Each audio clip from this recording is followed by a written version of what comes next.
Olá! Hoje a gente vai mergulhar num assunto que está literalmente subindo de nível. Nossas fontes, que vão da revista Náutica a relatórios da ONU, mostram uma coisa bem séria, né? Nos últimos 30 anos, a velocidade com que o mar sobe mais do que dobrou. A gente saiu, assim, de uns 2 milímetros por ano para quase 5. E tem uma projeção da ONU que é de arrepiar. Até 2050, cidades como Santos e Rio de Janeiro correm o risco de serem parcialmente engolidas pelo mar. Aquela história de que o sertão vai virar mar nunca pareceu tão real para o nosso litoral. Pois é. E o nosso papo hoje é justamente para ir além da manchete, que às vezes só assusta, né? E não explica. A gente vai fundo nos dados para entender por que isso está acontecendo, mapear as áreas mais vulneráveis aqui no Brasil e, claro, dar uma olhada crítica no que está sendo feito. E tem de tudo, viu? Desde aquelas obras de engenharia gigantescas, super polêmicas lá em Veneza, até umas soluções bem criativas, baseadas na natureza, acontecendo aqui mesmo, em Alagoas. A ideia é entender o tamanho do desafio e as respostas que a gente está tentando dar. Ok, vamos lá então. Para começar do começo, por que afinal o mar está subindo? As fontes que a gente leu apontam para dois culpados principais. O primeiro é um tal de expansão térmica. Confesso que o nome parece meio ficção científica. Parece, mas é até bem simples de entender, na verdade. Pensa no oceano como um radiador gigante para o planeta. Ele absorveu mais de 90% do calor extra que a gente gerou com o aquecimento global. E bom, é física básica, né? Quando você esquenta a água, as moléculas se agitam mais e ela ocupa mais espaço. Ela se expande. Agora multiplica esse efeitinho pelo volume absurdo dos oceanos. E pronto, você tem quase metade de toda a elevação que a gente já viu. Entendi. Então o oceano está literalmente com febre e está inchando por causa disso. E qual seria o segundo motor dessa subida toda? O segundo é aquele que todo mundo pensa primeiro, derretimento de gelo. Mas aqui tem um ponto importante que muita gente confunde. Sabe aquela imagem clássica do urso polar num pedaço de gelo flutuando? No Ártico. Aquele gelo, quando derrete, não sobe o nível do mar. É que nem um cubo de gelo num copo d'água, sabe? Quando ele derrete, o nível da água não transborda. Ah, essa analogia é ótima, facilita muito. Então, qual é o gelo que realmente importa para essa conta? O grande vilão, assim, é o gelo que está em cima da terra firme. Principalmente os mantos de gelo gigantescos da Groenlândia e da Antártida. Aquilo não está flutuando, está apoiado no continente. Então, quando ele derrete, é como se a gente abrisse uma torneira que estava fechada há milênios, sabe? Despejando trilhões de litros de água doce que antes não estavam no oceano. É essa água nova que faz o nível subir de verdade. E essa torneira está bem aberta, pelo jeito. Os números são impressionantes. Desde 1901, o nível médio global do mar já subiu uns 20 centímetros. Pode não parecer tanto se a gente olha na régua, mas na escala do planeta. E o que mais assusta é a aceleração. A maior parte disso foi nas últimas décadas. O gráfico está ficando quase vertical. E o que é mais fascinante e ao mesmo tempo aterrorizante é a inércia do sistema. As fontes do IPCC são muito claras nisso. Mesmo que a gente, sei lá, por um milagre, parasse todas as emissões de gases de efeito estufa hoje, agora, o mar continuaria subindo por séculos. É um conceito difícil de engolir. É como tentar frear um navio transatlântico. Mesmo com os motores no reverso total, ele ainda vai andar quilômetros e quilômetros antes de parar. A gente já colocou esse transatlântico climático em movimento. E para onde esse transatlântico está indo? Quais são as projeções? Bom, o IPCC, que é sempre a referência mais cautelosa, mais consensual da ciência, né? Ele fala numa elevação entre 26 e 98 centímetros até o final do século. A variação é enorme porque depende do que a gente vai fazer daqui para frente. Só que muitos cientistas, e algumas das nossas fontes indicam isso, acham que o IPCC está sendo otimista. Otimista? Como assim? É que já existem estudos mais recentes mostrando que o derretimento de algumas partes da Antártida Ocidental já pode ter passado de um ponto sem retorno. Pode ser irreversível. E só essa parte do gelo se derreter inteira tem potencial para adicionar, sozinha, de 1 a 3 metros ao nível do mar, a longo prazo. Aí a gente sai de uma escala de centímetros para uma de metros. O jogo muda completamente. E é aí que o gráfico vira um problema bem concreto aqui para o Brasil, né? Vários estudos que a gente analisou colocam nossas cidades na mira. A ONU, por exemplo, botou Santos e Rio de Janeiro numa lista global de alerta máximo. E não para por aí.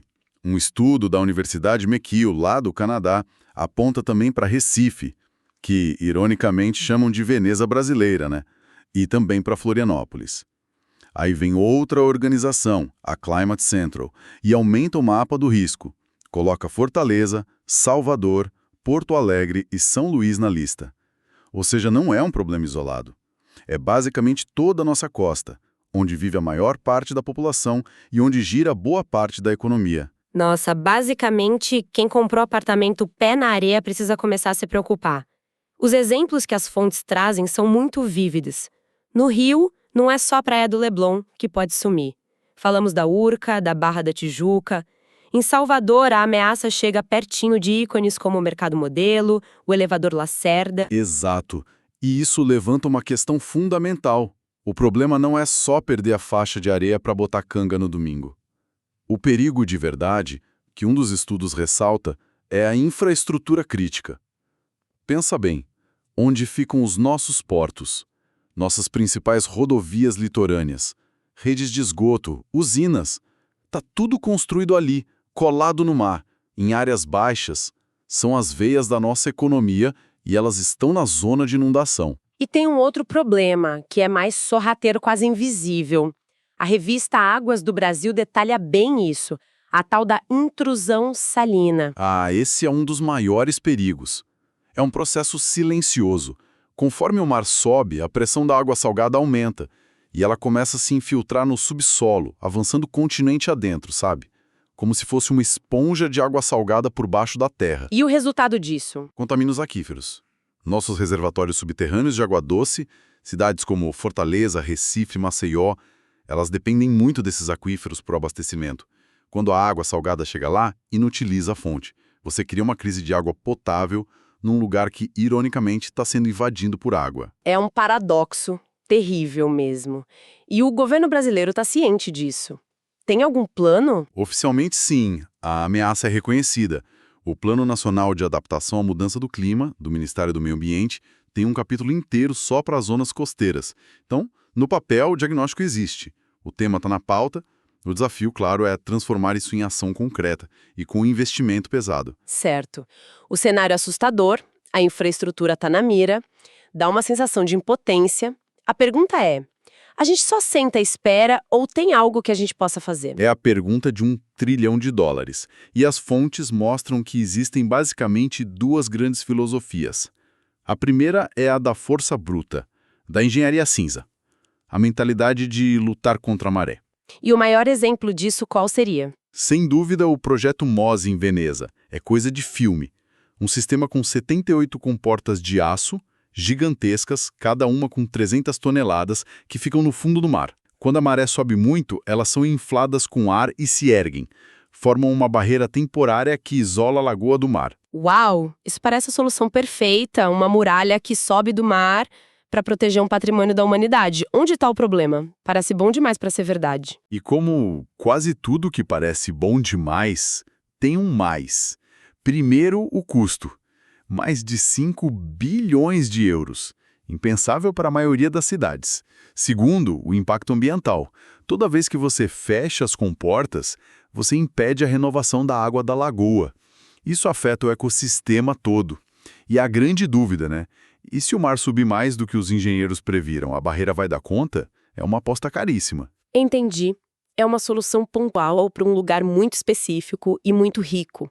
É interessante que até a Holanda, que é a maior especialista do mundo em segurar a água, parece estar mudando de ideia, né?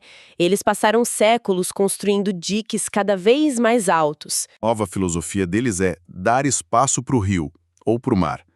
Em vez de só construir muros mais altos, eles criam planícies de inundação controlada. Dão ao rio áreas para onde ele pode transbordar com segurança. É sair do confronto e ir para a convivência. E o mais legal é que essa ideia já não é mais só coisa de europeu. As fontes mostram ela sendo aplicada aqui no Brasil. Em Recife, uma das nossas cidades mais vulneráveis, estão fazendo o Parque Alagável do Rio Tegipió. É a lógica holandesa no contexto pernambucano. Eles estão tirando construções das margens do rio e criando um parque público que é projetado para inundar. Em vez de um paredão de concreto que só empurra o problema para frente, eles criam uma solução que protege a cidade e ainda vira área de lazer. E tem um caso em Alagoas que é ainda mais impressionante pelo resultado rápido. Uma empresa de lá, a Ocean Protections, usa umas tecnologias que não são muros, são mais como dissipadores de energia das ondas. Usam umas estruturas chamadas bagwall e sandbag. A reportagem da Tribuna hoje sobre Barra Nova é notável. Eles instalaram essa estrutura e o que aconteceu foi o contrário da erosão. A praia começou a engordar. A faixa de areia cresceu 100 metros. Naturalmente. Espera aí, como assim? Eles colocaram a estrutura e a praia cresceu 100 metros sozinha? Sozinha. A estrutura diminui a força da onda antes dela chegar na areia. Com a água mais calma, a areia que estava em suspensão se deposita. Com o tempo, a própria natureza refez a praia. E não só isso. Voltaram a se formar dunas, a vegetação de restinga começou a crescer de novo. É um exemplo perfeito do que os especialistas chamam de soluções baseadas na natureza. É fascinante. Parece que a gente está começando a entender que brigar com a natureza é uma batalha perdida, né? Exato. O biólogo Alexander Turra, uma das vozes nas fontes, diferencia bem os conceitos. Uma coisa é a mitigação, que é a luta principal, cortar emissões para a gente fechar a torneira. Outra coisa é a adaptação, que é como a gente vai lidar com as consequências que já são inevitáveis. E dentro da adaptação, a maré está virando, literalmente. O pesquisador Ronaldo Cristofoletti é muito direto. Nada vai conter o mar que está subindo. Ele defende que nossa melhor defesa são os ecossistemas saudáveis, manguezais, recifes, dunas. Restaurar essas barreiras naturais é muitas vezes mais barato e eficiente que qualquer muro. Pagáveis, até essas soluções mais inteligentes, que trabalham com a natureza e que, olha só, já estão dando resultado aqui no nosso quintal. A grande conclusão é que não existe uma bala de prata. Não tem uma solução única para todo mundo. Cada pedaço da nossa costa vai exigir uma estratégia diferente. O debate, felizmente, está amadurecendo. Estamos saindo do será que vai acontecer para o ok, está acontecendo, como vamos gerenciar isso? É um desafio de planejamento urbano, de economia e da nossa capacidade de sermos flexíveis. E para fechar, tem um dado das fontes que fica martelando na cabeça. A gente fala de Recife, do Rio, mas 5 ilhas da nação das Ilhas Salomão, no Pacífico, já desapareceram, sumiram do mapa, engolidas pelo mar. Países inteiros, como Kiribati e Tuvalu, já têm planos para evacuar toda a população. Eles não discutem mais qual barreira construir, mas para qual país eles vão se mudar. Enquanto a gente discute se faz um parque alagável ou se restaura um mangue, um povo inteiro já está se tornando a primeira leva de refugiados do clima. E isso nos deixa com uma pergunta que vai muito além da engenharia, né? E entra no campo da justiça global. Qual é a nossa responsabilidade com essas nações que não fizeram quase nada para criar o problema, mas são as primeiras a pagar o preço final? E o que o presente deles nos diz sobre o futuro das nossas próprias cidades costeiras?